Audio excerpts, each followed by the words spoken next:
जय श्री कृष्ण। आप सभी का हमारे YouTube चैनल पर हार्दिक स्वागत है। आज की इस वीडियो में आप सभी सुनेंगे श्रावण सोमवार की पौराणिक कथा। तो आइए सुनते हैं। पौराणिक कथा के अनुसार अमरपुर नगर में एक धनी व्यापारी रहता था। दूर दूर तक उसका व्यापार फैला हुआ था। नगर में उस व्यापारी का सभी लोग सम्मान करते थे। इतना सब कुछ होने पर भी वह व्यापारी अंतर मन से बहुत दुखी था, क्योंकि उस व्यापारी का कोई पुत्र नहीं था।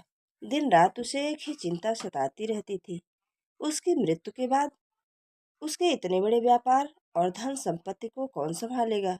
पुत्र पाने की इच्छा से वह व्यापारी प्रति सोमवार भगवान शिव की व्रत पूजा किया करता था।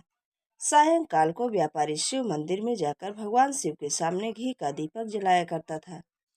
उस व्यापारी की भक्ति देखकर एक दिन पार्वती माता ने भगवान शिव से कहा कि हे प्राणनाथ, यह व्यापारी आपका सच्चा भक्त है। कितने दिनों से सोमवार का व्रत और पूजा नियमित कर रहा है। भगवान, आप इस व्यापारी की मनोकामना अवश्य पूर्ण करें। भगवान शिव ने मुस्कुराते हुए कहा कि हे पार्वती, इस संसार में सबको उसके कर्म के अनुसार ही फल प्राप्त होता है।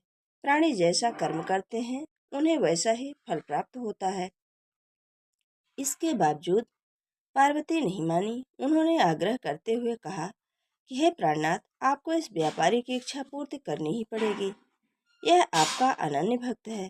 प्रति सोमवार आपका विधिवत व्रत रखता है और पूजा अर्चना के बाद आपको भोग लगाकर एक समय भोजन ग्रहण करता है। आपको इसे पुत्र प्राप्ति का वरदान देना ही होगा।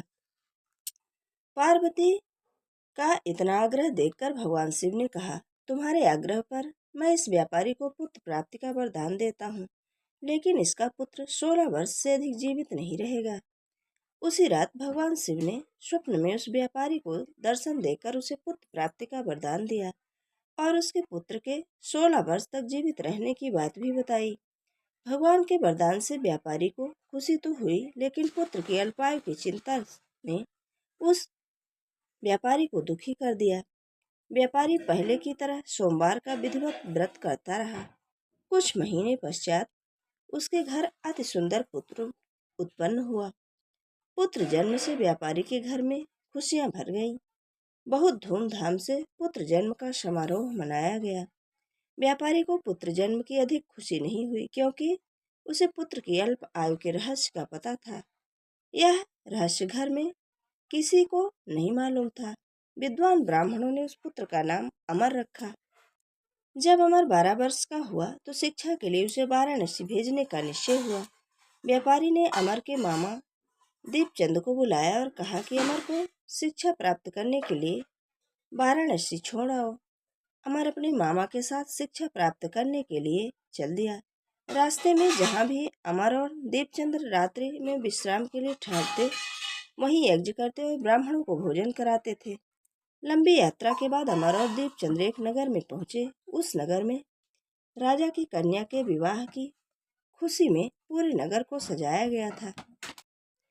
निश्चित समय पर बारात आ गई, लेकिन वर का पिता अपने बेटे के एक आंख से काने होने के कारण बहुत चिंतित था। उसे इस बात का भय सता रहा था कि राजा को इस बात का पता न चल जाए, नहीं तो वह विवाह से इनकार कर देंगे। इससे उनकी बदनामी होगी। वर के पिता ने अमर को देखा तो उनके मस्तिष्क में एक विचार आया। उसने सोचा, क्यों न इस लड़के को दूल्हा बनाकर राजकुमारी से विवाह करा दूं।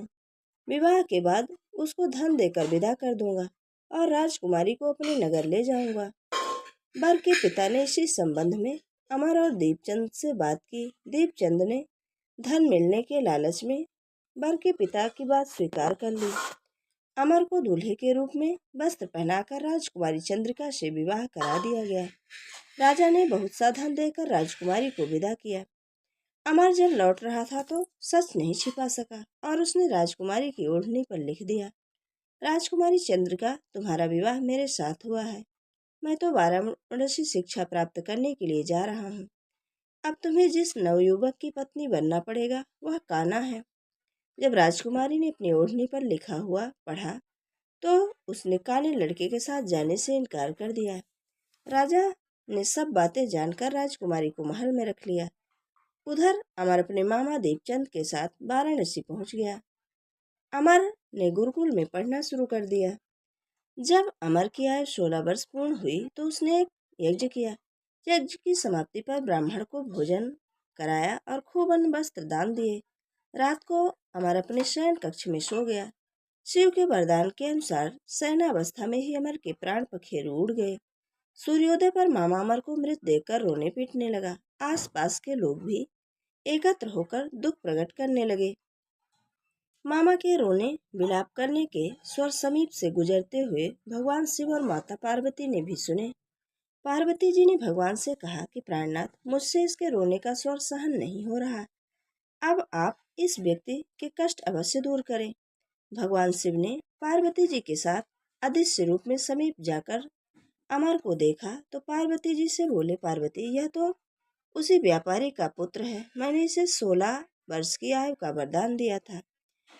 इसकी आयु तो पूरी हो गई है। पार्वती जी ने फिर भगवान शिव से निवेदन किया कि हे प्राणनाथ, आप इस लड़के को जीवित करें, नहीं तो इसके माता पिता पुत्र की मृत्यु के कारण रो रो कर अपने प्राणों को त्याग देंगे।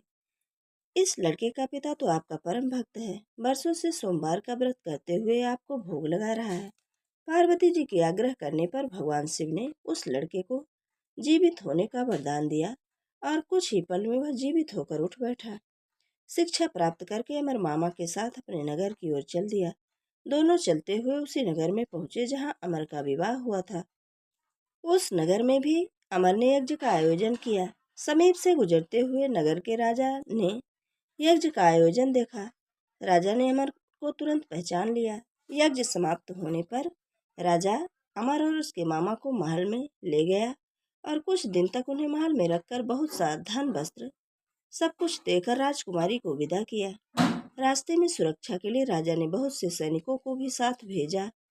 दीपचंद्र ने नगर में पहुंचते ही एक दूत को घर भेजकर अपने आगमन की सूचना भेजी। अपने बेटे अमर के जीवित वापस लौटने की सूचना से व्यापारी बहुत प्रसन्न हुआ। व्यापारी ने अपनी पत्नी के साथ स्वयं को एक कमरे में बंद कर रखा था। भूखे प्यासे रहकर व्यापारी और उसकी पत्नी बेटे की प्रतीक्षा कर रहे थे। उन्होंने प्रतिज्ञा कर रखी थी कि यदि उनके बेटे की मृत्यु का समाचार मिला तो दोनों प्राण त्याग देंगे। व्यापारी अपनी पत्नी और मित्रों के साथ नगर के द्वार पर पहुंचा। अपने बेटे के विवाह का समाचार सुनकर पुत्र वधू राजकुमारी चंद्रिका को देखकर उसकी खुशी का ठिकाना न रहा। उसी रात भगवान शिव ने व्यापारी के स्वप्न में आकर कहा कि हे श्रेष्ठी, मैंने तेरे सोमवार के व्रत करने और व्रत कथा सुनने से प्रसन्न होकर तेरे पुत्र को लंबी आयु प्रदान की है। व्यापारी बहुत प्रसन्न हुआ। सोमवार का व्रत करने से व्यापारी के घर में खुशियां लौट आई। शास्त्रों में लिखा है कि जो स्त्री पुरुष सोमवार का विधिवत व्रत करते हैं और व्रत कथा सुनते हैं, उनकी सभी इच्छाएं पूर्ण होती हैं। ये थी सोमवार व्रत की पौराणिक कथा। वीडियो अगर पसंद आए तो लाइक जरूर करें और मित्रों के बीच में शेयर करना बिल्कुल ना भूलें। बोलिए शंकर भगवान की जय।